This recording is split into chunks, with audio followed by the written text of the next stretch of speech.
Hare Krishna, Radhe Radhe. Welcome back to your channel.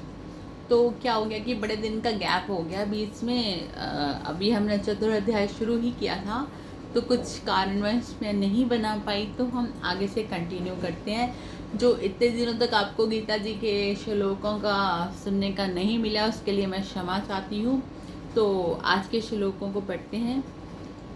स एवं मधा त्यगत योगः प्रोक्तम पुरातनः भक्तोऽसि में सखा चेति रहस्यम हो द्रुतमम। तू मेरा भक्त और प्रिय सखा है, इसलिए वही ये पुरातन योग आज मैंने तुमको कहा है, क्योंकि ये बड़ा ही उत्तम रहस्य है, अर्थात गुप्त रखने योग्य विषय है। तो आपको मैंने पिछले जो हमने श्लोक पढ़े थे, तो उसमें ठाकुर जी ने ये बताया था कि ये जो परंपरागत योग ऋषियों ने जाना है, और उसके बाद बहुकाल से ये पृथ्वी लोक से लुप्त हो गया था। तो ये योग जो पीछे उन्होंने जितना भी ठाकुर जी ने बताया, हमने स्वधर्म निष्ठाएं जो भी कुछ सुना है, वो उसके बारे में बता रहे हैं कि मैंने अर्जुन तुझे इसलिए ये सब कुछ बताया कि तू मेरा भक्त और प्रिय सखा है। हम कहते हैं ना कि ठाकुर जी के साथ कोई रिलेशन बना लेना चाहिए, उनको भाई, पिता, सखा, हस्बैंड, कुछ भी जो भी आप को प्रिय लगे वो कर लो। तो जो हमारे अर्जुन जी थे, उन्होंने सखा बनाया हुआ था, तो उन्होंने कहा भक्त के हो साथ साथ तुम मेरे प्रिय सखा भी हो, इसलिए ये पुरातन योग मैंने तुमको कहा है। पुरातन मैंने बहुत पुराना योग मैंने तुमको कहा है। ये बड़ा उत्तम रहस्य इसलिए है क्योंकि ये हर किसी के कहने के योग्य नहीं है। जो लोग भगवान को नहीं मानते हैं और तर्क वितर्क करते हैं, चाहे वो हिंदू ही क्यों ना हो, उनको भी ये योग नहीं कहना चाहिए। गीता जी उनके सामने भी पढ़नी नहीं चाहिए और उनको नहीं बताना चाहिए।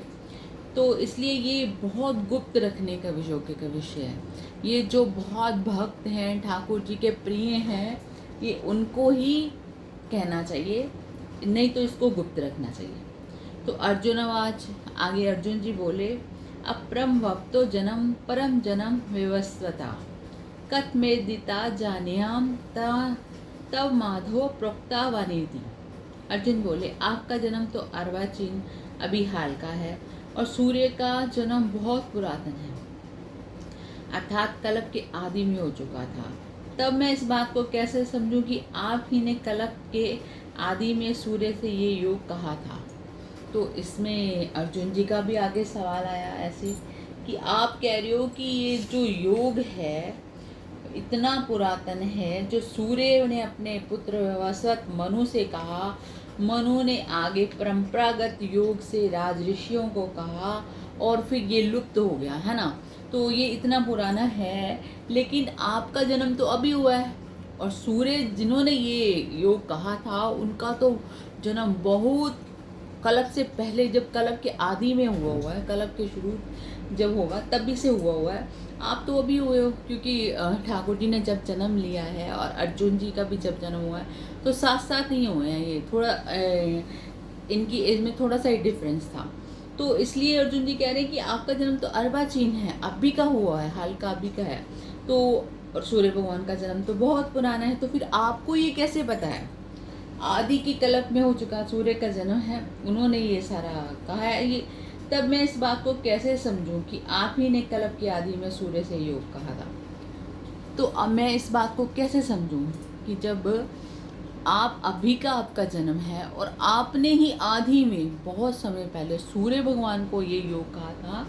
ये इस बात को मुझे समझ नहीं आ रहा है ठाकुर जी। नेचुरली हम भी जब किसी बात करते हैं और कोई ये कहे कि ये जो रहस्य है ये मैंने बहुत समय पहले से जाना हुआ था, तब हम लोग कैसे मानेंगे कि जबकि हमें पता नहीं है कि जो ये बात कह रहे हैं वो स्वयं भगवान है। इसका प्रूफ भी आगे ठाकुर जी दे देंगे जब वो अपना विराट स्वरूप दिखाएंगे। पर अभी तो अर्जुन जी के मन में संशय है। ये अर्जुन जी का संशय नहीं है, अर्जुन जी तो जानते हैं कि वो नर नारायण है, वो भगवान है। उनके द्वारा कहा गया हमारे मन का संशय है कि ये जो चीज़ें ऐसे योग बताए जा रहे हैं, ये जो सार्थक है भक्ति के लिए, और ये ठाकुर जी ने ही कहे हैं क्या?